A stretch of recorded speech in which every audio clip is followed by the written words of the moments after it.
ಓಂ ಬ್ರಹ್ಮದೇವಾಯ ನಮಃ. ಪೂಜ್ಯಾಯ ರಾಘವೇಂದ್ರಾಯ ಸತ್ಯಧರ್ಮರತಾಯಿತ ಬೈತಾಂ ಕಲ್ಪವೃಕ್ಷ ನಮತಾಂ ಕಾಮಧೇನುವೆ. ಶ್ರೀಬನ್ ನಾರಾಯಣ ಮಹಾಲಕ್ಷ್ಮೀದೇ ನಮಸ್ತತೆ. ಅರಿವಿಗೆ ಶರಣಂದೆ, ಗುರುಗೂ ಶರಣಂದೆ, ವಾಗ್ದೇವಿ ಸರಸ್ವತಿ ಕೂಡ ಶರಣಂದೆ.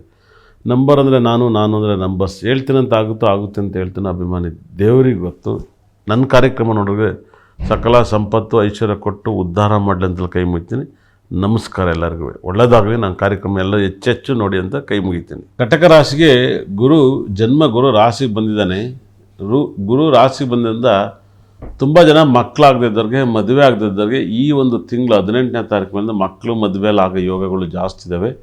ಮದುವೆ ಕೂಡ ಆಗುತ್ತೆ. ಆದರೆ ಜನ್ಮಕ್ಕೆ ಗುರು ಇದ್ದಾಗ ಸಂಪಾದನೆ ವೀಕ್ ಆಗುತ್ತೆ. ಸಂಪಾದನೆಯಲ್ಲಿ ನೀವು ಡಲ್ ಆಗ್ತೀರ ಅಂತ ಹೇಳುತ್ತೆ. ಸಂಪಾದನೆ ಒಂದಲ್ಲ ಒಂದು ಸಮಸ್ಯೆಯಲ್ಲಿ ನೀವು ಫೈನಾನ್ಸ್ ಪ್ರಾಬ್ಲಮಲ್ಲಿ ಸಿಗಾಕಿರ್ತೀರ ಅಂತ ಹೇಳುತ್ತೆ. ಆದರೆ ತುಂಬ ಜನಕ್ಕೆ ಫಾರಿನಲ್ಲಿ ಕೆಲಸ ಸಿಗುತ್ತೆ. ಯಾಕಂದರೆ ಶನಿ 11ನೇ ಭಾವವನ್ನು ನೋಡ್ತಾನೆ, ಭಯಂಕರವಾದ ಲಕ್ಕನ್ನು ಕೊಡ್ತಾನೆ. 11ನೇ ಮನೆ ಶನಿ ಅಪಾರವಾದ ಯೋಗವನ್ನು ಕೊಡ್ತಾನೆ. ನೀವು ಊಹೆ ಕೂಡ ಮಾಡೋಕ್ಕೆ ಸಾಧ್ಯ ಇರಲ್ಲ. 11ನೇ ಮನೆ ಶನಿ ನಿಮ್ಮ ಲೈಫಲ್ಲಿ ಟಾಪಾಗಿ ತಗೊಂಡಾಗ ಹೋಗ್ತಾನೆ. 11ನೇ ಮನೆ ಶನಿಗಿರೋ ತಾಕತ್ತೆ, ನಿಮ್ಮ ಪವರೇ ಬೇರೆ ಥರ ಇರುತ್ತೆ. ಭಯಂಕರದ ಲಕ್ಕು. 11ನೇ ಮನೆ ಶನಿ, ಲಗ್ನದ ಗುರು, ಸಖತ್ ರಾಜಯೋಗ. ನಿಮ್ಮ ಲೈಫಲ್ಲಿ ರಾಹು ದಶೆ ನಡೀತೀರ. ನೀವು ಏನಾದ್ರು ಸೂಸೈಡ್ ಮಾಡೋ ಲೆವೆಲ್ಗೆ ಆಗುತ್ತೆ. ತುಂಬ ಕಷ್ಟದಿಂದ ನೀವು ಇಕ್ಕಟ್ಟು ಸಿಗಾಕಿರ್ತೀರ. ನಿಮ್ಮ ಪ್ಲಾಬ್ರಮಿಂದ ಆಚೆ ಬರೋಕ್ಕೆ ನೀವು ಏನಾದ್ರು ಯೋಚನೆ ಮಾಡಿ, ನಿಮಗೆ ಭಯಂಕರದ ಕಷ್ಟವನ್ನು ಕೊಡುತ್ತೆ. ಈ ಕಷ್ಟ ಕೊಡೋದ್ರಿಂದ ನೀವು ಊಹೆ ಕೂಡ ಮಾಡೋಕ್ಕೆ ಸಾಧ್ಯ ಇರಲ್ಲ. ರಾಹು ದಶೆ, ರಾಹು ಭಕ್ತಿ ತುಂಬ ಕೇರ್ಫುಲ್ ಆಗಿರಿ. ನಿಮಗೆ ಯಾರು ಕೂಡ ನಿಮಗೆ ಎದುರಿ, ನೋವು, ದುಃಖ ಈ ಥರ ಏನಾದ್ರು ಕೊಟ್ಟರೆ ರಾಹು ನಕ್ಷತ್ರದವರು ನಿಮಗೆ ತುಂಬ ಸಾಕಷ್ಟು ಕಷ್ಟ ಕೊಡ್ತಾರೆ. ನಿಮ್ಮ ಲೈಫಲ್ಲಿ ಗುರು ದಶೆ ಯಾರಿಗಾರು ನಡೀತಿದ್ರೆ, ಗುರುನ ನಕ್ಷತ್ರ ಪುನರ್ವಸು, ವಿಶಾಖ, ಪೂರ್ವಭಾದ್ರ ನಕ್ಷತ್ರ ನಡೀತಿದ್ರು ಕೂಡ ನಿಮಗೆ ಭಯಂಕರವಾದ ಕಷ್ಟವನ್ನು ಕೊಡ್ತಾರೆ. ನಿಮ್ಮ ಲೈಫಲ್ಲಿ ಪುನರ್ವಸು, ವಿಶಾಖ, ಪೂರ್ವಭಾದ್ರ ನಕ್ಷತ್ರದವರು ತುಂಬ ಕೇರ್ಫುಲ್ಲಾಗಿ ಹ್ಯಾಂಡಲ್ ಮಾಡ್ಕೊಳ್ಳಿ. ಮತ್ತು ಪುಷ್ಯ ಆರಿದ್ರ, ಸ್ವಾತಿ, ಶತಭಿಷ ನಕ್ಷತ್ರ ನಿಮಗೆ ಗಂಡಾಂತರವನ್ನು ತಂದುಕೊಡುತ್ತೆ. ಯಾಕಂದರೆ ಅಷ್ಟಮ ಸ್ಥಾನದಲ್ಲಿ ಇರುವಂಥ ರಾಹು ಗ್ರಹ ನಿಮಗೆ ನಕ್ಷತ್ರ ರೂಪದಲ್ಲಿ ಕನ್ವರ್ಟ್ ಆಗ್ತಾರೆ. ಗುರುಗ್ರಹನೂ ಕೂಡ ರಾಶಿಲಿದ್ದಾರೆ. ರಾಶಿಲಿ ಗುರು ನಕ್ಷತ್ರದಿಂದ ನೀವು ತುಂಬ ಕೇರ್ಫುಲ್ ಮಾಡ್ಕೊಳ್ಳಿ. ಗಾಡಿ ವಾಹನವನ್ನು ತಗೊಂಡಿದ್ರೆ ಲೋನ್ ತೀರಿಸ್ತೀರಾ, ಇಲ್ಲ ತಗೋಬೇಕು ಅಂದವ್ರು ತಗೋತೀರಾ. ಗುರು ರಾಶಿಲಿದ್ದಾಗ ಚಿನ್ನವನ್ನು ಕೂಡ ಖರೀದಿ ಮಾಡ್ತೀರಾ. ಚಿನ್ನಕ್ಕೆ ಇರುವಂಥ ಒಂದು ವೈಬ್ರೇಷನ್ನು, ಚಿನ್ನವನ್ನು ಖರೀದಿ ಮಾಡಿದಾಗ ನಿಮಗೆ ದೇವರ ಅಕಲ ಸಕಲ ಸಂಪತ್ತು ಐಶ್ವರ್ಯವನ್ನು ಕೊಡ್ತಾನೆ. ಚಿನ್ನವನ್ನು ಕಟಕ ರಾಶಿಯಲ್ಲಿ ಖರೀದಿ ಮಾಡಿದರೆ ಎಲ್ಲ ದೋಷವನ್ನು ನಿವೃತ್ತಿ ಆಗುತ್ತೆ. ಹೊಸ ಬಟ್ಟೆಯನ್ನು ಖರೀದಿ ಮಾಡ್ತೀರ, ಹೊಸ ಲೈಫನ್ನು ಎಂಜಾಯ್ ಮಾಡ್ತೀರ ಅಂತ ಹೇಳುತ್ತೆ.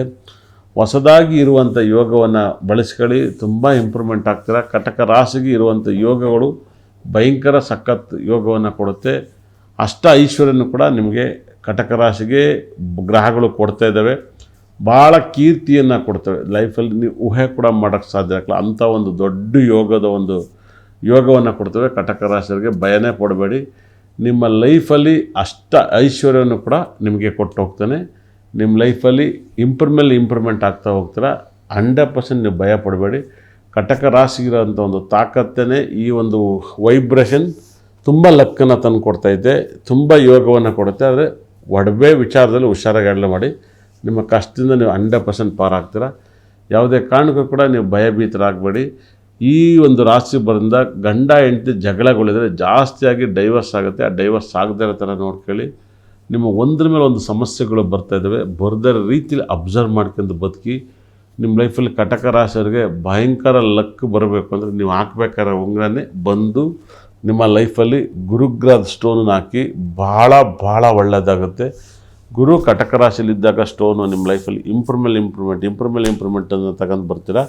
ಅಷ್ಟ ಐಶ್ವರ್ಯನೂ ಕೂಡ ನಿಮಗೆ ಗುರುಗ್ರಹದಿಂದ ನೀವು ಪಡ್ಕೋಬೇಕಂದ್ರೆ ನೀವು ಗುರುಗ್ರಹದ ಸ್ಟೋನ್ ಹಾಕಿ ನಿಮ್ಮ ಲೈಫಲ್ಲಿ ಒಳ್ಳೆಯದಾಗುತ್ತೆ. ಅದೇ ರೀತಿ ನಿಮ್ಮಲ್ಲಿ ಯೆಲ್ಲೋ ಕಲರ್ ಅತಿ ಹೆಚ್ಚು ಯೂಸ್ ಮಾಡಿ, ವೈಟ್ ಕಲರ್ ಯೂಸ್ ಮಾಡಿ, ತುಂಬ ಲಕ್ಕನ್ನು ತಂದು ಕೊಡುತ್ತೆ. ಮತ್ತು ಬ್ಲ್ಯಾಕ್ ಕಲರ್ ಯೂಸ್ ಮಾಡಿ ತುಂಬ ಲಕ್ಕನ್ನು ಕೊಡುತ್ತೆ. ಯಾಕಂದರೆ ಬ್ಲ್ಯಾಕ್ ಕೂಡ ಕಟಕ ರಾಶಿಗೆ ತುಂಬ ಯೋಗವನ್ನು ಕೊಡುತ್ತೆ.